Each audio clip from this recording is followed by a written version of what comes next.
ही relaxing chair बायकांसाठी design केलेली असावी. प्रत्येक घराघरात सरकारने द्यावी ही चेअर. नमस्कार मंडळी, कसे आहात? आम्ही चाललोय स्मार्ट बाजारला.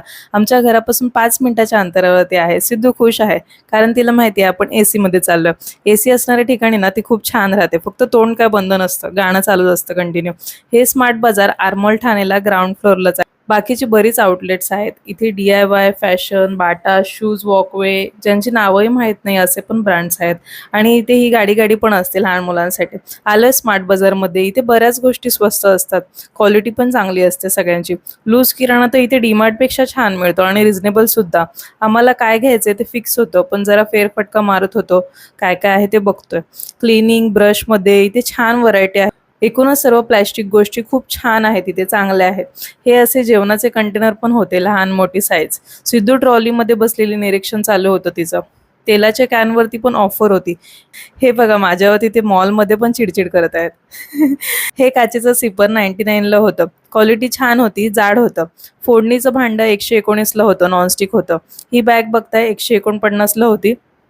हे माझ्या हातात आयर्न टेबल आहे भिडेचा. बाबा असं दाखवतोय की हीच घेते सर्व, आम्हाला काही घ्यायचंच नाहीये.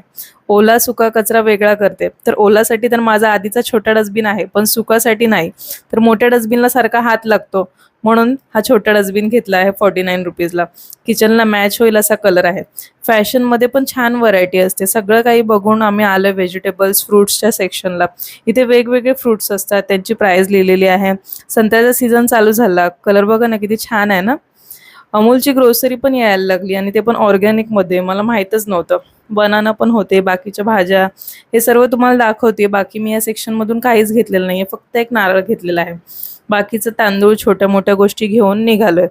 इथे ही एक रिलॅक्सिंग मसाज चेअर असते. हिला बघून नेहमी ह्यांना बोलते की ह्याची खूप गरज आहे म्हणून. बायकांना सकाळी उठल्यापासून ते रात्री झोपायला पाठ टेकेपर्यंत काम असतं, म्हणून असं बोलले मी. या एस्केलेटर वरून तुम्ही ट्रॉली सुद्धा घेऊन जाऊ शकता. स्टॅक होते ती आणि पडत नाही, हलत नाही अजिबात. चला निघालो इथून.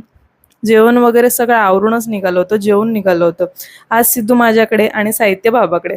चला आजचा मिनी व्लॉग इथेच संपवते. भेटूया नेक्स्ट मिनी व्लॉग मध्ये. तोपर्यंत सगळ्यांना बाय बाय. काळजी घ्या आणि हसत राहा.